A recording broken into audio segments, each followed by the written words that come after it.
Yesterday Upon the Stair by Pit Viper of Doom. Chapter 9. He's free. The crushing weight of the Nomu is gone, and Shota is free, and the pain is gone, and his head is clear, but for the roaring in his ears, and he's not sure how this happened, but he can't afford to care. He broke eye contact.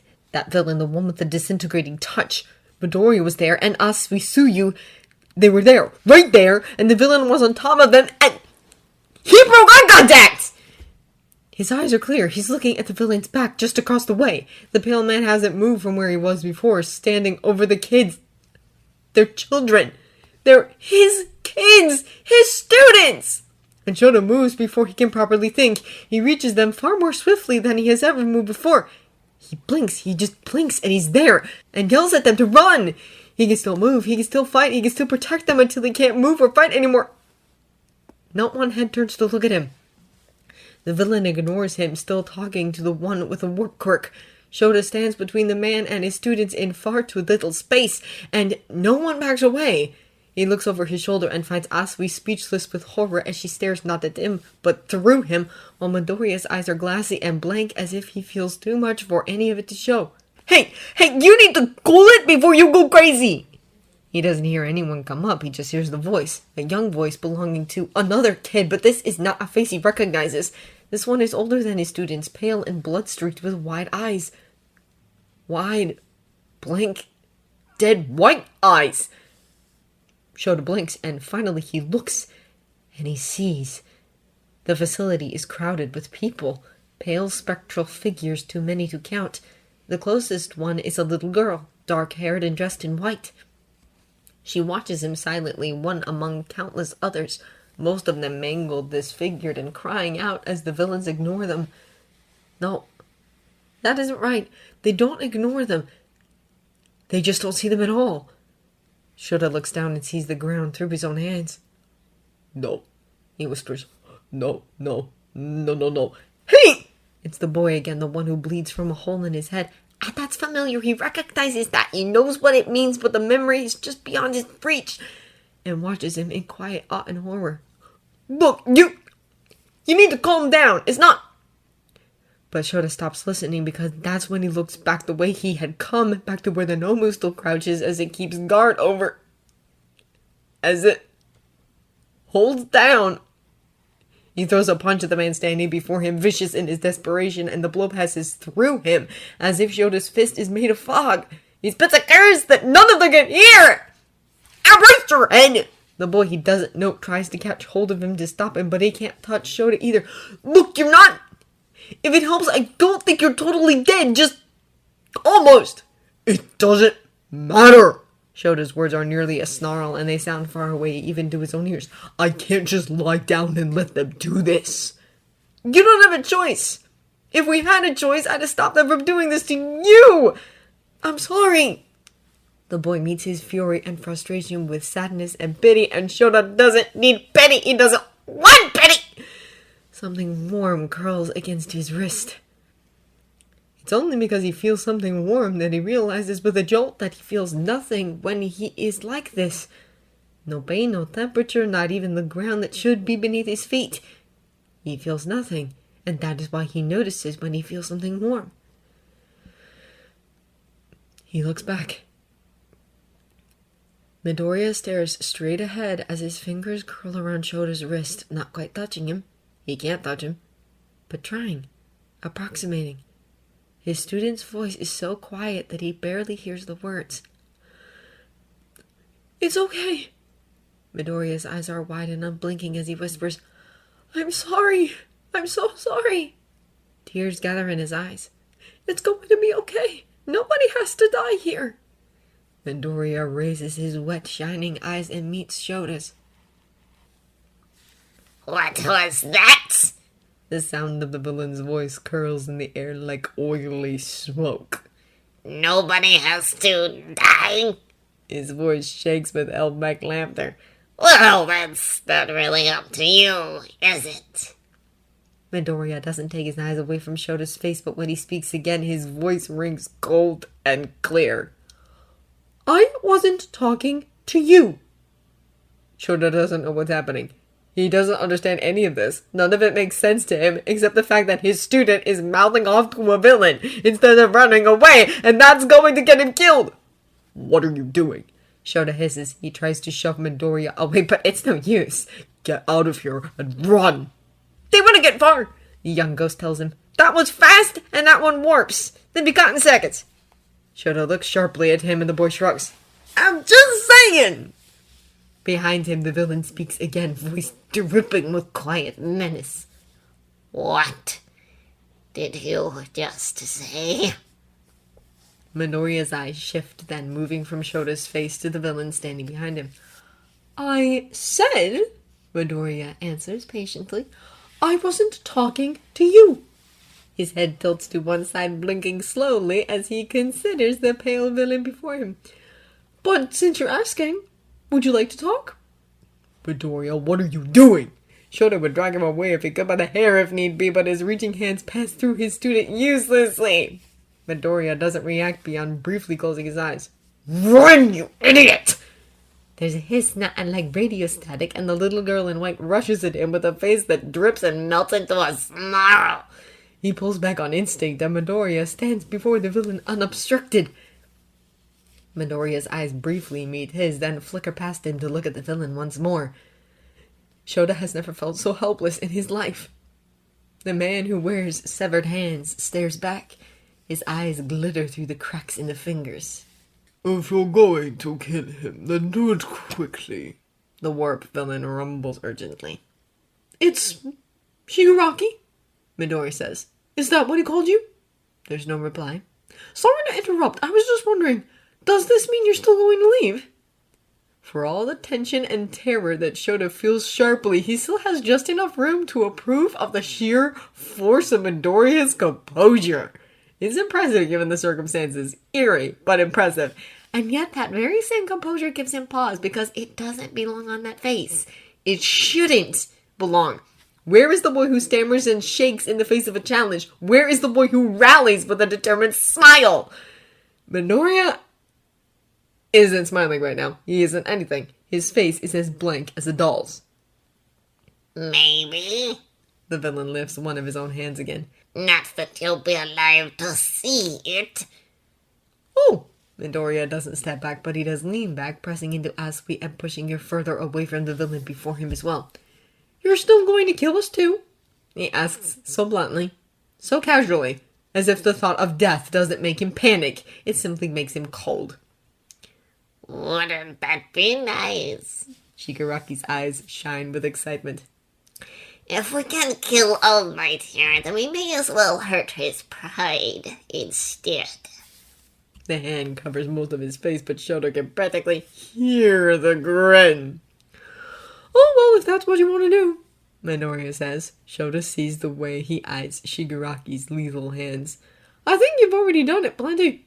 And I don't know what your plan is, but so far it seems pretty effective. That gives the villain pause. He cocks his head, almost bird-like in his curiosity. Oh? Shigaraki Tomura, The warp villain growls. why are you wasting time speaking with this child? Well, yes, Midoriya replies, ignoring him. He speaks slowly, unhurriedly, as if they're chatting out on the street. I mean, you don't really need to kill us if you want to hurt All Might's pride. I think you already did that just breaking in here at all. His eyes flicker briefly to Shota again. One eye twitches, but it's not a twitch. It's a wink on the side that Shigaraki can't see as well. And I don't know if you know this, but Aizawa-sensei and All Might don't really like each other very much. So it's already going to hurt his pride that Eraserhead did all the work and gets all the glory for fighting you by himself. That's a lie. Shota knows. All Might isn't that petty, and someone who admires him as much as Midoriya does would damn well know he isn't that petty. He sees Midoriya's throat bob a little as he swallows. And that All Might didn't even show up when you beat him up. He's not going to be very proud of that. Oh. There's an excited tremble in Shigaraki's voice. He's buying it. He's actually listening. I didn't know that. I didn't think of that. That's very interesting. What was your name? Oh, I'm just some guy, Midoriya says. So, I mean, I don't think anyone's going to think less of you if you leave now. You've already done a lot breaking in here and beating Eraserhead, so it's pretty impressive. Except what? Shigaraki leans closer. Shota can smell the chemical preservatives keeping the severed ants from decomposing, and judging by the way Midoriya's nose wrinkles, so can he. The villain's fingers dance closer to Midoriya's face, not quite touching him, just reminding him. Midoriya blinks, but not much else. Do go on. You're a bold, funny little thing, aren't you? Can you really kill All Might? Midoriya asks, his voice blandly curious. He's the strongest, you know. I don't know if anyone can kill him. He's stalling, the young ghost whispers, as if there's any chance of the villains overhearing. The ghost's voice trembles with excitement. Holy crap, he's buying time. Fucking go for it, Midoriya! Be careful. Shota keeps his voice soft too. If he startles Midoriya, then Midoriya might startle the villains or otherwise lose this tenuous hold he has over Shigaraki. It is fragile. The entire situation is fragile, and if his student isn't careful, then he's going to get all of them killed.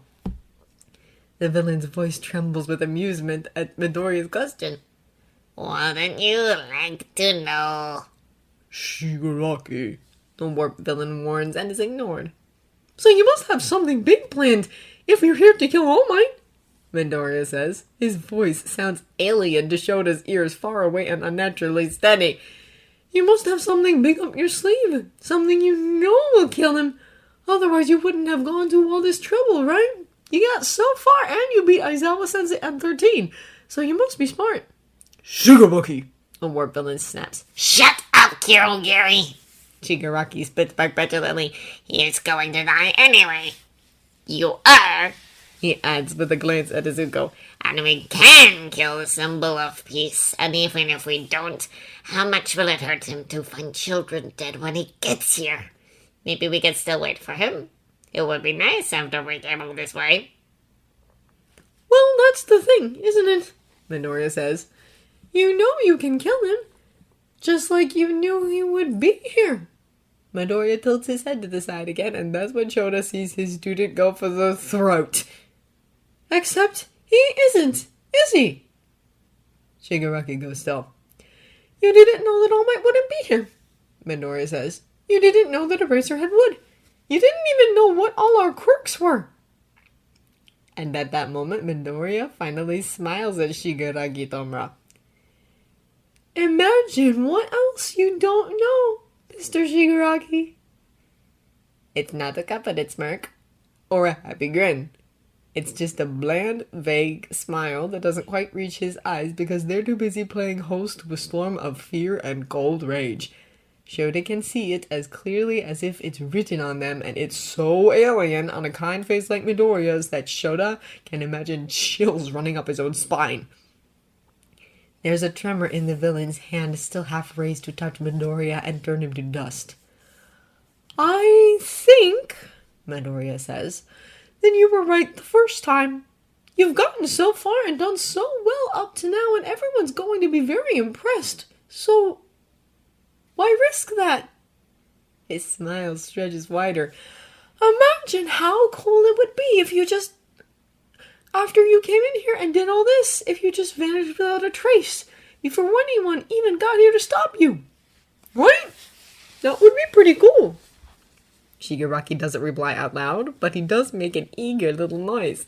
He's like a child, Shota thinks, easily distracted, easily flattered, easily taken in, and from the looks of it, Midoriya has noticed this. It's as close to a weak spot as he's going to get, and Midoriya is digging his nails in for all he's worth. Shigaraki. The warp villain says sharply. Stop listening to this child. If you're going to kill him, do it. Shut up, Kirogiri. Shigaraki almost whines. I'm thinking. The brat with the speed quirk already went for help. The warp villain Kurogiri warns him. Relief finds its way into Shota's mind, so Ida at least is safe. Help is on the way. We're running out of time. None of the pro heroes teaching at UA have speed quirks. Shigaraki says petulantly. Unless they do, Midoriya chips in. You should listen to him. It's a mistake, Shigaraki rounds on him in a fit of unpredictable temper and poised to reach for him again. Don't tell me what to do, he snarls. Boom!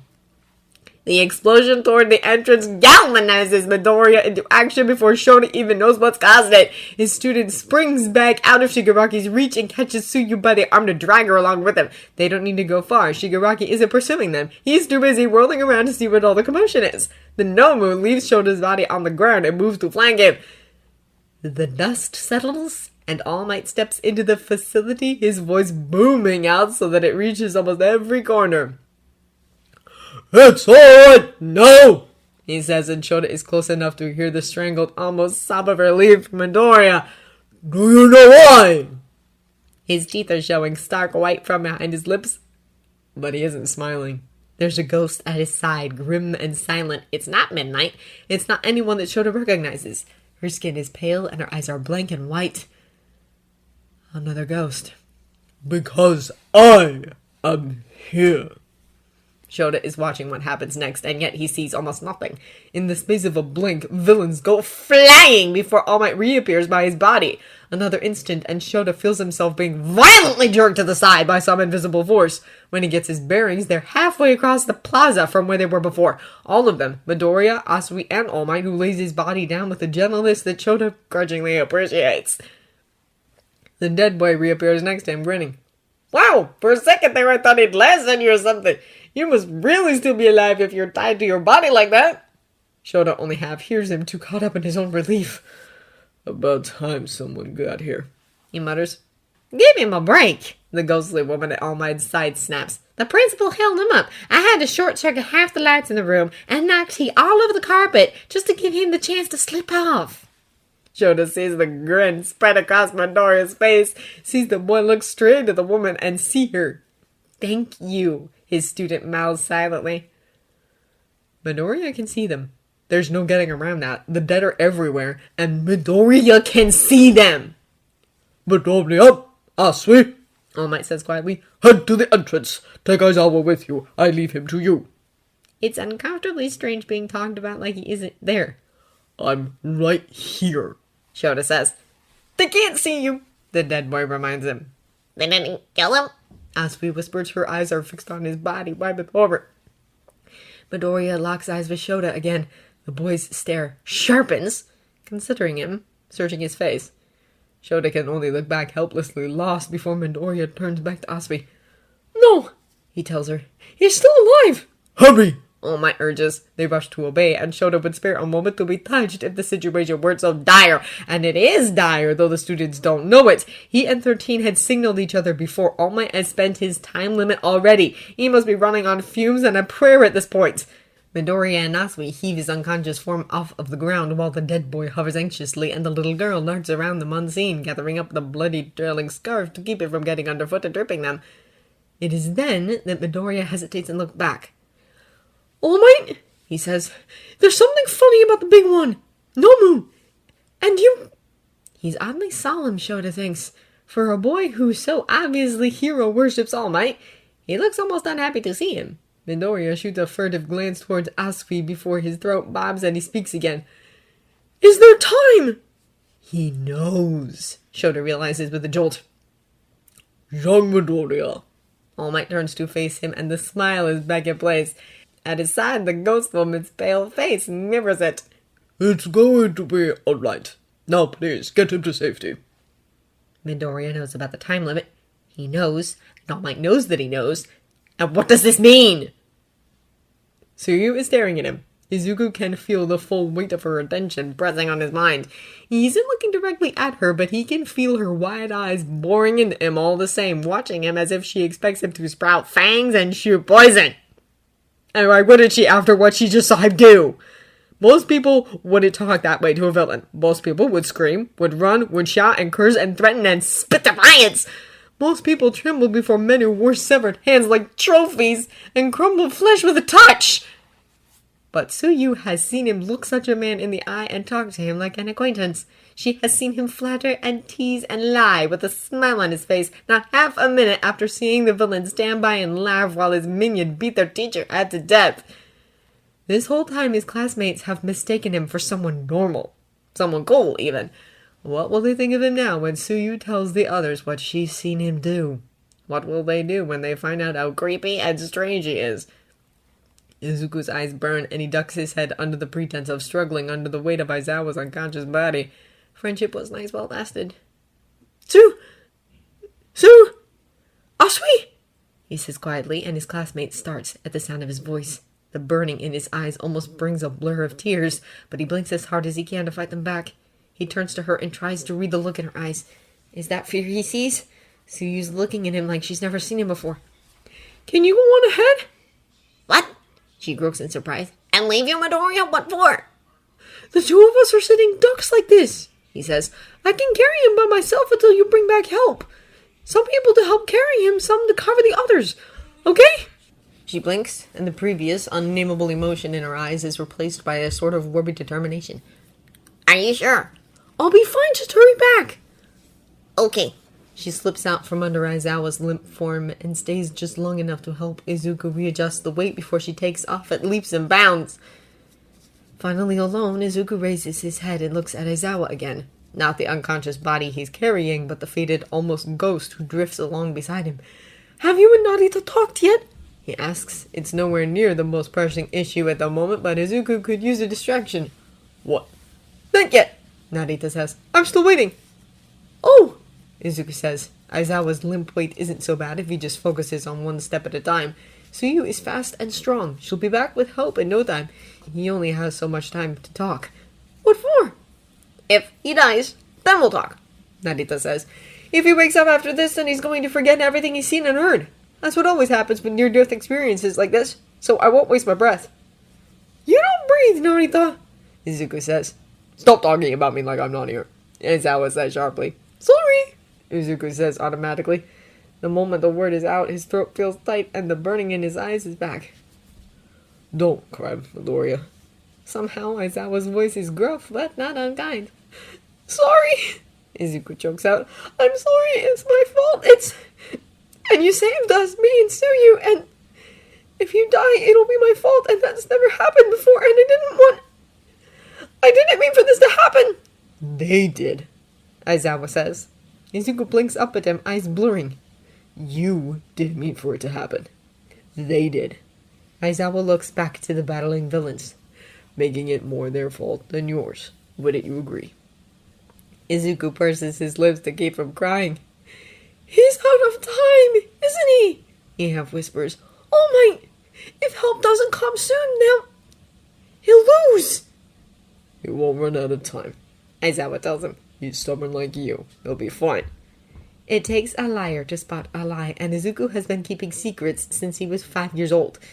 He doesn't believe Aizawa, though he's grateful that his teacher cares enough to try to make him feel better. Since we have more pressing things to worry about, I won't ask you how you knew about that, Aizawa goes on, but you didn't answer my question before. You can see me. How? No! Izuku blurts. Excuse me? Izuku meets his teacher's eyes again. If I told you everything, he says, his voice shaking, it would mean that you were dead, and you needed to be told. But you're not dead. His vision floods into a wet blur, and he blinks to let the tears fall and clear his eyes. You're not dead, and you're not going to die, and that means there's no point in telling you, because you're going to wake up, Aizawa-sensei, and all of this will fade away like a bad dream. His hands are full, and he can't wipe his eyes. I promise you're going to wake up. Before Aizawa can reply, there's a raspy, distorted cry, and Rei flickers into view in Izuku's path. He stumbles, almost dropping Aizawa, but her ice-cold hands steady both him and his burden. Her dark hair parts like a curtain, showing enough of her face for Izuku to see how frantic she is. Rei, what's wrong? She releases him to free up her hands so that she can sign. He's in trouble, she tells him without speaking. Her hands move frantically as they shape the words, one after another, into a stream.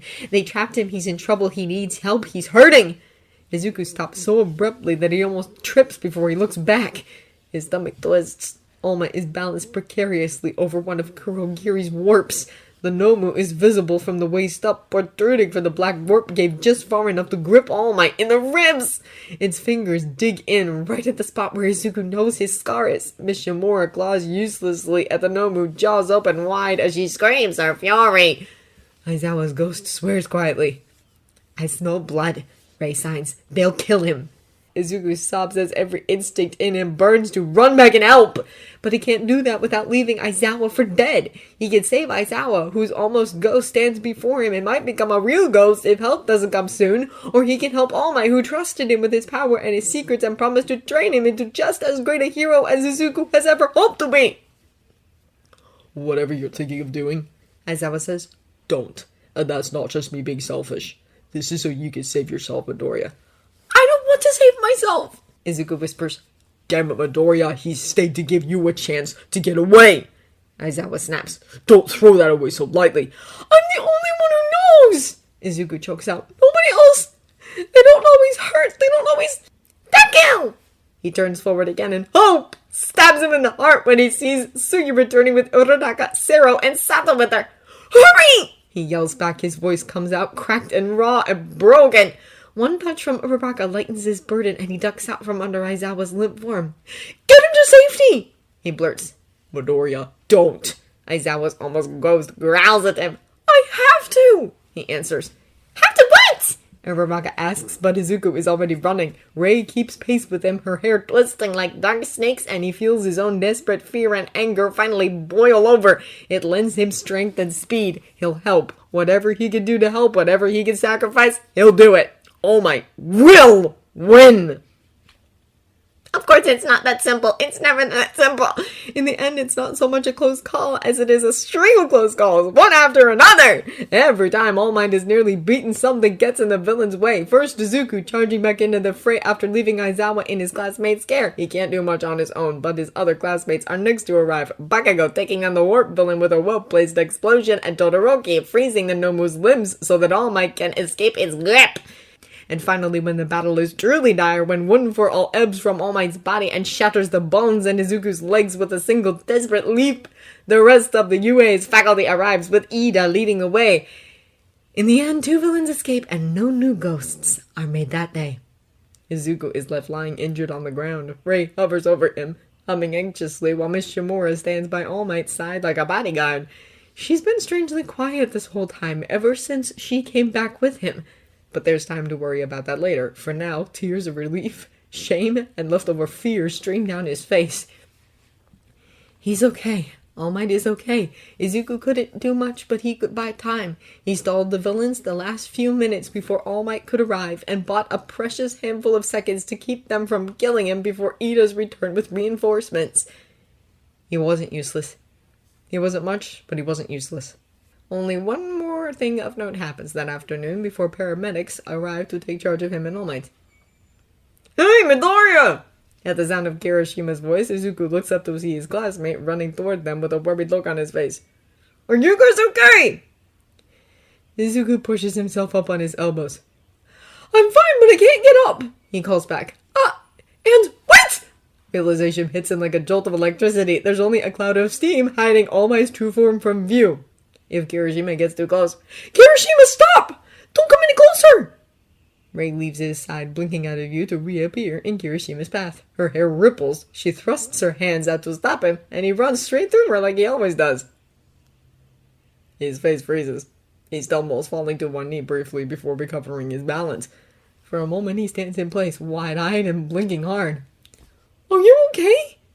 Izuku calls. Yeah, fine, Kirishima answers. Just pull some work over my grave, I guess. Samantas arrives then, and sends Kirishima running back to the entrance. Ray returns to Izuku's side with a proud smile on her face. Izuku can only stare at her, speechless. She's attacked people before, many times. She's tried to hurt them or slow them down. She's tried. This is the first time that Izuku has ever seen her succeed.